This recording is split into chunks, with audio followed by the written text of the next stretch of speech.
بسم الله الرحمن الرحیم. قدرمند لیدونکو اوریدونکو او ګرانو هیوادوالو، سلامونه او احترامات مې ومنئ. نن 12 د نومبر کال 2015 چې د چهارشنبې ورځ سره سمون خوري، ستاسو خدمت کې حاضر یم. د نن برنامه کې د سیمې کړکېچن حالات او همدارنګې نړیوال موضوعات او د ستاسو قدرمندو دوستانو ورونو نظریات او پوښتنې لرم چې هغه ته به ځوابونه وایم. خو د ټول نه مهمه خبره دا ده چې تاسو ته معلومه ده پرون په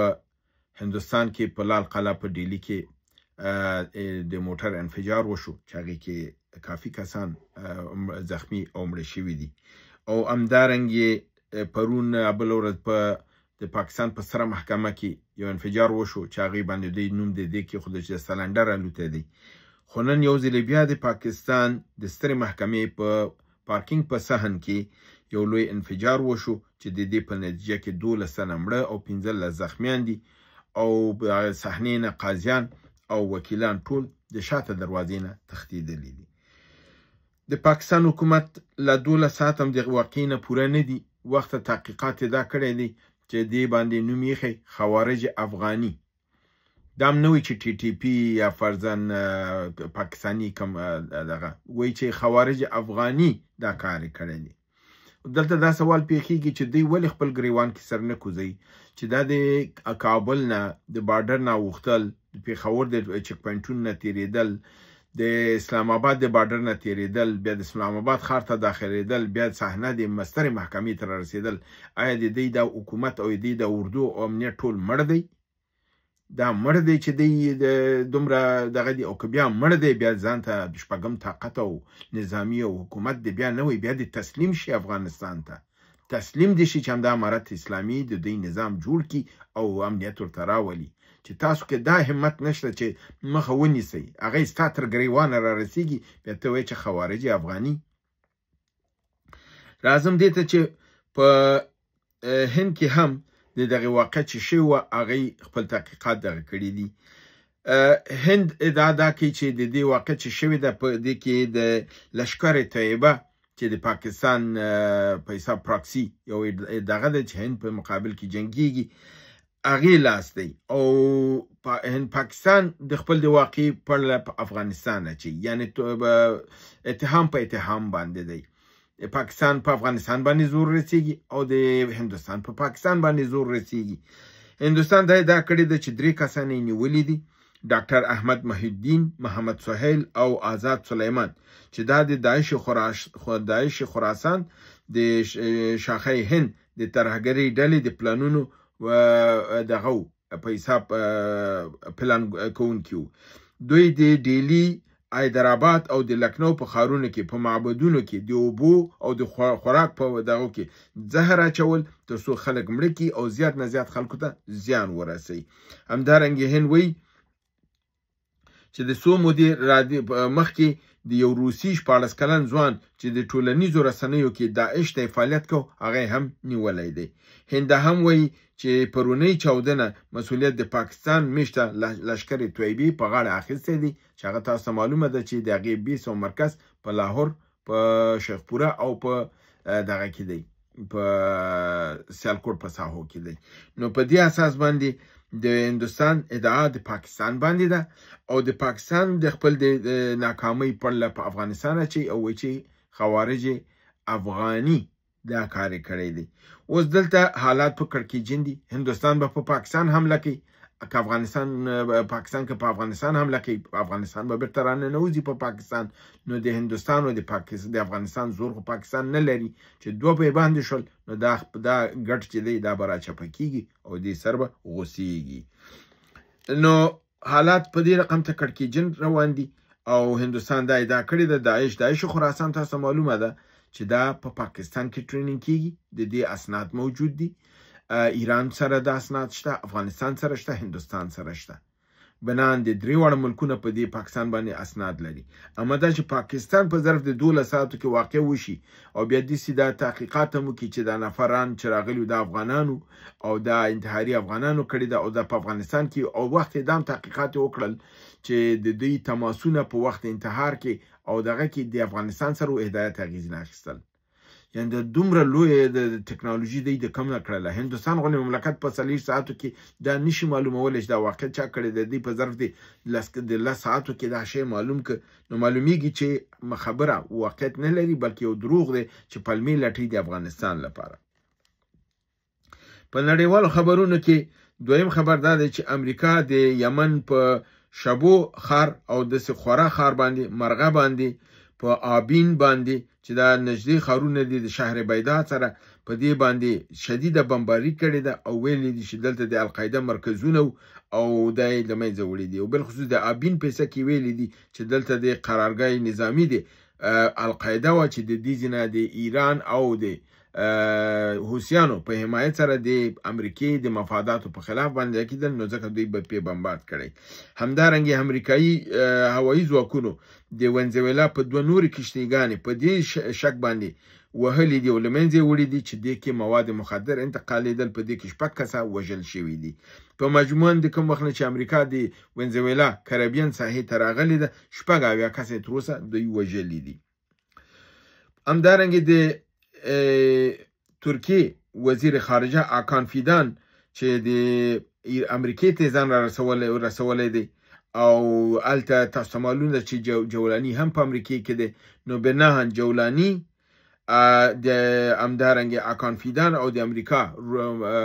مارکو روبیو سره یو ځای ناسته کړې ده او د ایران سوریه او د غزې په متعلق سره خبرې کړې دي. نو دلته تاسو معلومیږي چې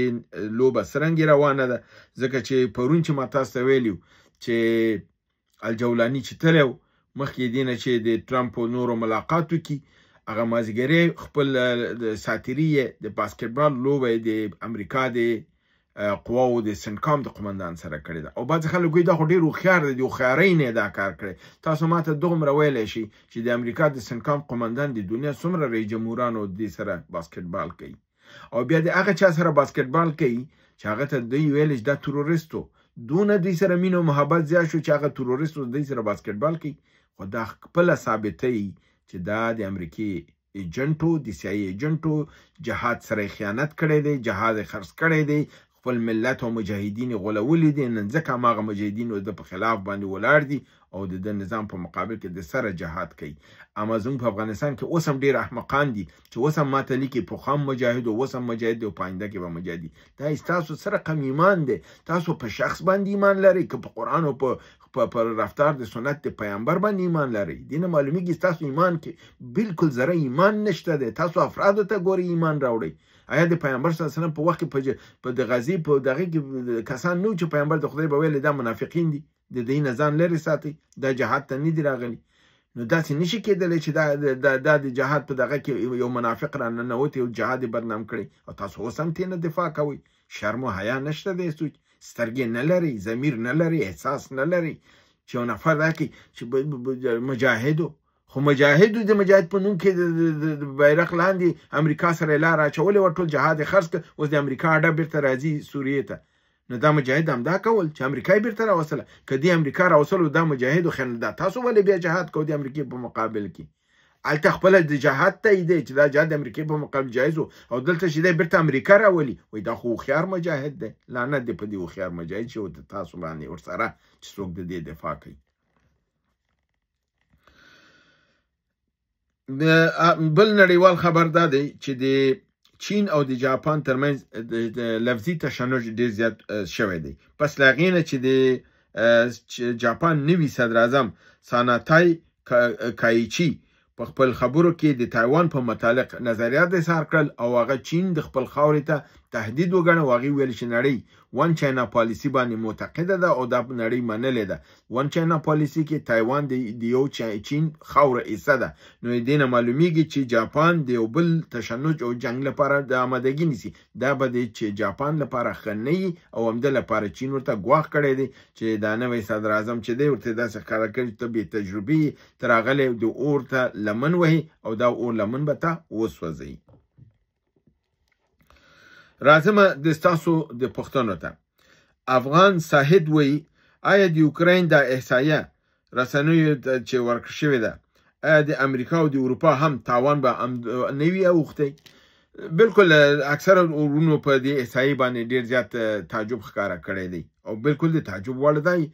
ځکه چې ما تاسو ته ویل چې دی وایي 1,150,000 عسکر زخمیان او ټپیان دي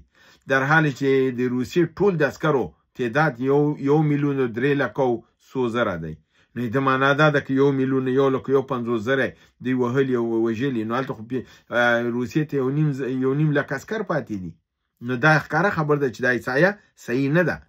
خو دا ما تاسو ته هغه شی وړاندې که چې کوم شی ما تاسو ویلې چې د یوکراین قمندان د قول اردو یې دا خبره کړې لوی درستیزي دا خبره کړې چې موږ دومره تلفات اړولي یو بل ورور دا هم راته لیکلي چې که دا تلفات روسیې ته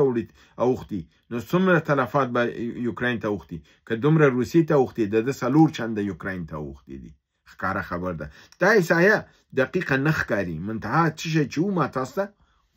وړاندې کړل د یو خبر په شکل کې داسې خبر هم شته دی خالد خان ارمان ورور وایي بونیری یو ویډیو کړی ده رحمان بونیری ښیي هغه د وایس اف امریکې چې زه یې ډېر پریشانه کړی یم هغه وایي چې امریکا ترکیه او پاکستان په شریکه په افغانستان باندې حمله کوي او دې دا ویلي چې دا حقیقت دی ځکه ډېر تشویش کې دی وروره همدارنګه دا پښتنه څو تنو تکرار کړې ده ظاهر محمد K30 وایي چې همدغه ترکیه د پاکستان او د امریکا پلان دی او ترکیه همکاري ونکړي F-16 ورته بیا نه ورکول کیږي وروره پلانونه خو به ډېرې په دې کې شک نشته چې ترکیه د اسلامي نړۍ کې صادقانه لوبه نه کوي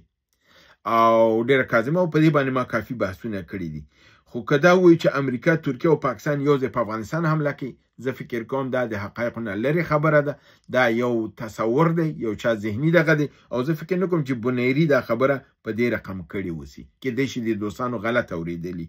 ځکه چې بونیري تحلیلونه دغه چې دي هغه په ډیرو دغه بنیادی مسایلو باندې کې خو په دومره دا تحلیل کار څوک کوي دا ډیر احمقانه تحلیل دی او د حقایقو نه لري دی که چې امریکا ترکیه او پاکستان یو ځای په افغانستان بیچاره دومره د قوي دی چې د ترکیه ورته راځي بیا ترکیه خپل د تبعی لپاره یو بل ځان ته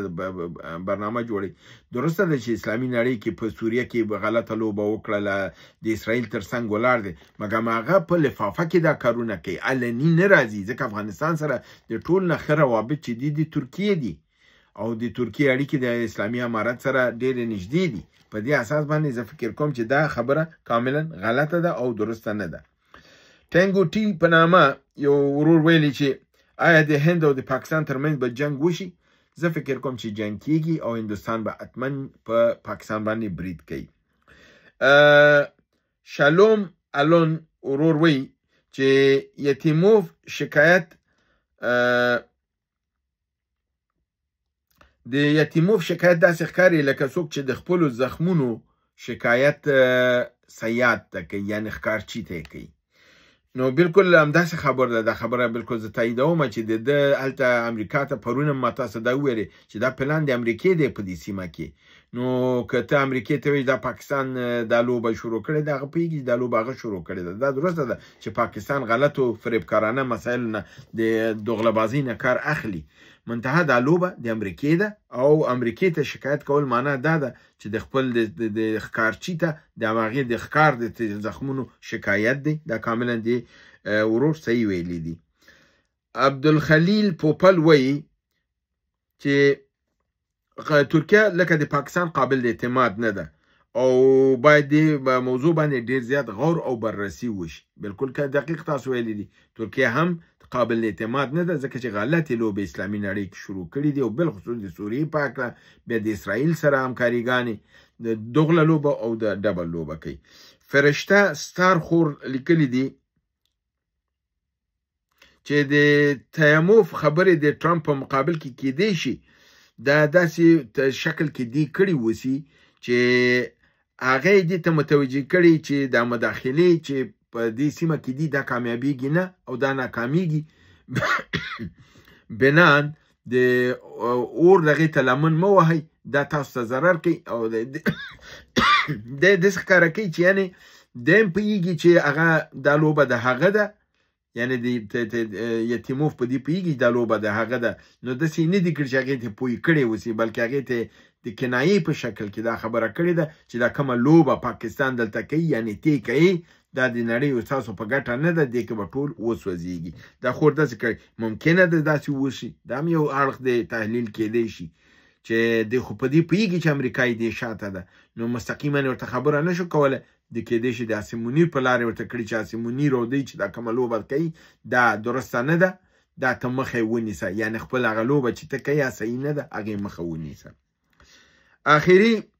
دغه پوښتنه دا ده چې ولی کاکا 8960 والا وایي دوی هم لیکلي دي چې ترکیه او قطر اعتبار وړ نه دي او د امریکې چمچې دي، مبادا امارت اسلامي ته کوم دام جوړ کی او د سوریې حالت غوندې چې څرنګه شو داسې یو حالت افغانستان ته هم راولي، دوی شیطاني کارونه کوي. بالکل زه تاسو سره په دې هم نظر یم. قطر د امریکې لاسپوڅی دی په سیمه کې، په دې باندې ما بارها بحثونه کړي دي، په هر تلویزیون کې مې کړي دي، او ترکیه هم همدارنګې ده، د امریکې لاسپوڅی د امریکې د لوبې کوي. که لاسپوڅی نه وی نو دا کوم ظلمونه چې اسرائیل وکړل ترکیه باید مخکې ودرېدلی وی، او چې ودرېدلی وی نو بیا به د امریکې سره دوستي نه وه، بیا به دښمني وه، مګر اوس هم دوستي ده. نو ښکاره خبر ده چې دوی لوبه کوي. قطر هم د امریکې په اشاره لوبه کوي، ترکیه هم، او لوبه نه تنها چې د افغانستان سره روانه ده، د افغانستان نه زیات د پاکستان سره روانه ده، او انشاءالله په همدې لوبه کې پاکستان به وهل کیږي او افغانستان به بری مومي. نو د دوستانو دا بعضې نظریات ده چې زم نظریات بالکل دقیق او نږدې په بعضې مسایلو کې د تحلیل څو اړخونه یي، د هر اړخ نه چې ګوري یو بله زاویه درته ښکاري او سړی کولی شي هماغې زاویې نه تحلیل وکړي او خپل نظر وړاندې کړي چې دا هم د همدې ورونو او نظریات او دو چې ما تاسو سره شریک کړل. هیله ده چې برنامه وګورئ، خوښ کړئ، دوستان سره شریک کړئ. تر بل برنامې تاسو په لوی رب العزت سپارم. وما علینا الا البلاغ.